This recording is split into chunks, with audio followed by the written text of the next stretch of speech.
the best advice that I give them is to be honest about it. If you try to hide it or try to lie about it, it will give a chance to the recruiter to wonder what else information you're withholding from them, or they make it makes them gives them a chance to assume whether you have lost your job because of lack of performance level, or were you laid off, or were you sad, that kind of stuff. You're watching Not Just Auntie with Suman Adepalli. Continuing with our expert series on Not Just Auntie, today we are speaking to a former HR professional, Tisha Chhabria. Welcome to the show. Thank you very much. Tisha has taken a break herself. She's another fabulous, not just auntie, just like us, just turned 41. And she had to take a break from her career owing to motherhood. And she never made it back to the workplace because she wanted to be a full-time caregiver. However, she stayed true to her passion of being an HR professional, and she joined hands with brands like CV Designer, Times Jobs, and HT Media to reformat and recalibrate resumes to help people get back to their careers even after a break. The first question I want to ask you, which a lot of people have been flummoxed with, including me, What is the difference between a resume and a CV? So can you just clarify this thing for us? Sure. Thank you, Suman. So typically the main difference between a resume and a CV is its length. A CV has no length limit, while a resume is max to max a one-pager or max two-pager. A CV will detail out the entire course of your career and provide a summary of your experience and skills, whereas resume is like a personal marketing tool, where it will showcase your skills, your top achievements, and your main tangible impact areas. Typically, a CV is used by an entry-level candidate where the information about the candidate's background is focused upon, academic background per se. For example, he may try to show the extra academic projects, any conferences, seminars, conferences that he has done, or even additional certificates he has done to highlight his career growth. A resume is used by a CXO or top management professional, where you have to highlight your quantifiable achievements, your notable contributions, or your top key skills. So that's the main difference between a resume and a CV. Okay, so in short, a resume is a one-pager with summarizing what you've done. Correct. And a CV is encapsulating everything, your work experience. Correct. It's like a summary. It's like a summary of your career progression. Super. The next question is that a lot of people do not get callbacks because their resume doesn't have keywords which can be picked up with artificial intelligence and machine learning. Now, this again for people post the age of 40, including men, they don't know especially if they've had a long tenure with a company, that it is not humans who are going through resumes at the first level. It is machines, and they have to involve, their resumes have to include certain keywords for their resumes to even go through the first round. So can you tell us a little bit more about this? That's true, Suman. Since 2008, the internet has completely transformed the internet job search market. More than 98% of the companies are making use of the growing emerging technologies such as artificial intelligence and machine learning to make their job easier in filtering out the resumes. Actually, a software has been developed known as the Applicant Tracking System, or the ATS as it is widely known, to help the recruiters search specific industry-specific keywords into their job search to filter out the resumes or shortlist the applicant pool. It is like inputting a keyword into Google, but at a much smaller level. So one way that the ATS shortlists the candidates is by the recruiter inputting certain specific keywords. For example, if he is looking for an accountant entry-level position, he will put in a certain major that he is looking out of as a chartered accountant or certain certification that is required for the job. Or for a technical position, probably a coding language that is a must, and he will input that as a keyword. Also, what is to be noted is that the ATS will use the exact keyword as to shortlist your resume. So, for example, if you may have written, I am a qualified CA, but the recruiter must have inputted chartered accountant as his keyword. So, it is most probably that the ATS will drop your resume completely and not shortlist it. So, it is always advisable to use the entire full form, say chartered accountant, and then put CA into its brackets to increase your chance of being hit by the ATS. Wow, this is really enlightening. And we don't realize, I think so many people who are extraordinary or well qualified, they don't know now recently why they don't get callbacks from applications. And it is actually so important for people to know about these softwares.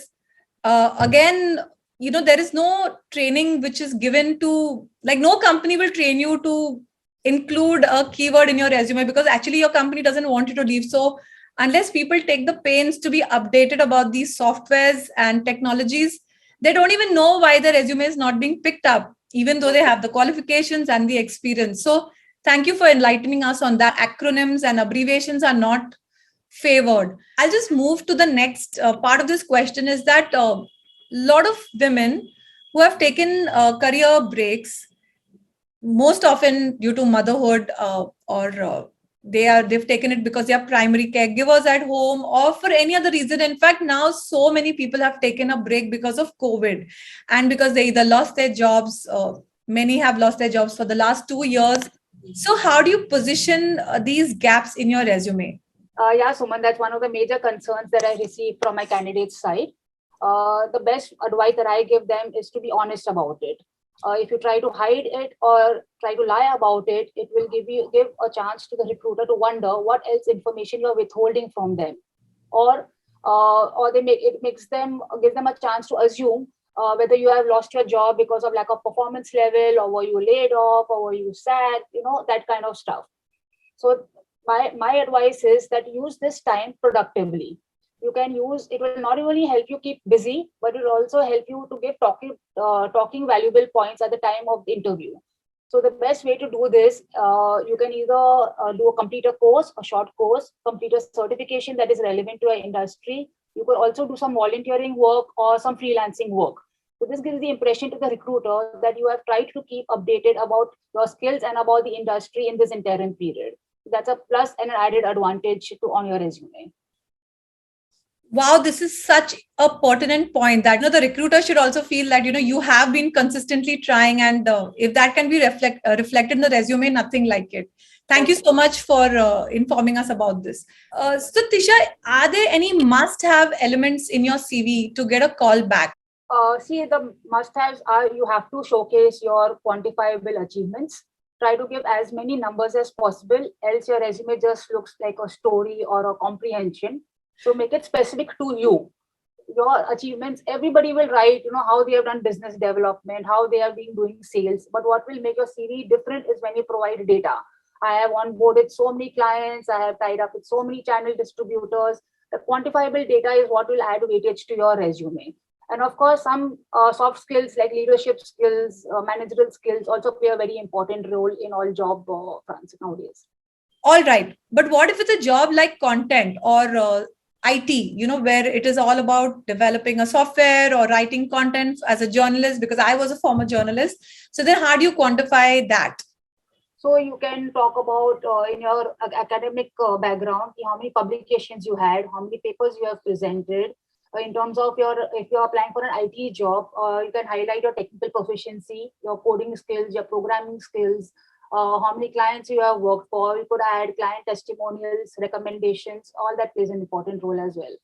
Okay, this is interesting because I did not know that you can add testimonials to your resume, since I thought that is a role which is fulfilled by LinkedIn. So I'm just jumping to the question I had about LinkedIn, that a lot of people have their resumes also on the net, on LinkedIn, and when they apply for a job, they also take a printout of their resume. So today have things, can we assume that just having a resume on LinkedIn is enough? No, Suman. It is, in reality, it is better to have a well-crafted resume as well as an optimized LinkedIn profile to make your job search even more effective. Ideally, a LinkedIn profile is crafted as a teaser to your resume. Does not give you the entire information. It just gives a gist about your career profile. Though LinkedIn and resume have to go work hand in hand. They have to have some sort of career summary, and also it has to be complement each other, but they don't have to be identical. LinkedIn profile is prepared in such a way that it increases or piques the curiosity level of the interviewer to ask for your resume, to know it more in details, or to ask you for an interviewer. So a LinkedIn profile is always short and crisp and does not highlight everything that you would want to explain when in person. So that's when a LinkedIn or a resume comes into place. But both are mandatory. Both are mandatory. And you also said that testimonials can be, Yes, testimonials can be added in short, but of course, it's detailed out more on the LinkedIn profile. Yeah, because LinkedIn has that authenticity wherein, your testimonial profile will actually be a profile by itself on LinkedIn. So Correct. that authentic, that it verifies that, an actual person has given you that testimonial. Another question which a lot of women have, I would believe that it's more in the mind of a woman, that should I put my passport photo on my physical resume and even on my LinkedIn profile? Does it help in a certain way, or is it not required? Because a lot of people feel that it's actually a professional document and you don't need a profile picture, so to speak. But could you also share what the industry demands in this area? Yes. So on the resume, it is not required at all unless you are from the hospitality or aviation industry, where it is required to show how you look and present yourself. But it is not mandated to put it on the resume at all. LinkedIn profile, yes, you may put it on a LinkedIn profile, but not on the physical document itself. Okay. Suman, I just wanted to add that nowadays 40% of the recruiters may not even consider interviewing you if you are not found on LinkedIn. A LinkedIn profile is a pathway for you to reach the employer with your resume. So basically, a LinkedIn profile is only for you to be discovered by the recruiter, post which you will be called for an interview and you can discuss your accomplishments in person with them. So you're saying both are mandatory, and LinkedIn is the first step in the process of discovery. Am I right? Is that what you're trying to say? Yes, both go in hand in hand. Okay, and you can't just land up with just a LinkedIn profile or just a physical resume, because it will work as a disadvantage in some companies. That's true. Last but not the least, Disha, is there any format which, say, people like you and I who are not looking for jobs at the moment are not aware about, but it's a new trend in the industry that your resume should be designed in this way? So could you share some details on that as well? Sure, Suman. The most three preferred formats are being, number one, being the reverse chronological format, which is the most common and widely accepted format by most companies and recruiting agencies these days. As the name suggests, the reverse chronological format shows your latest or current experience first, then your prior experience, then prior, and so on.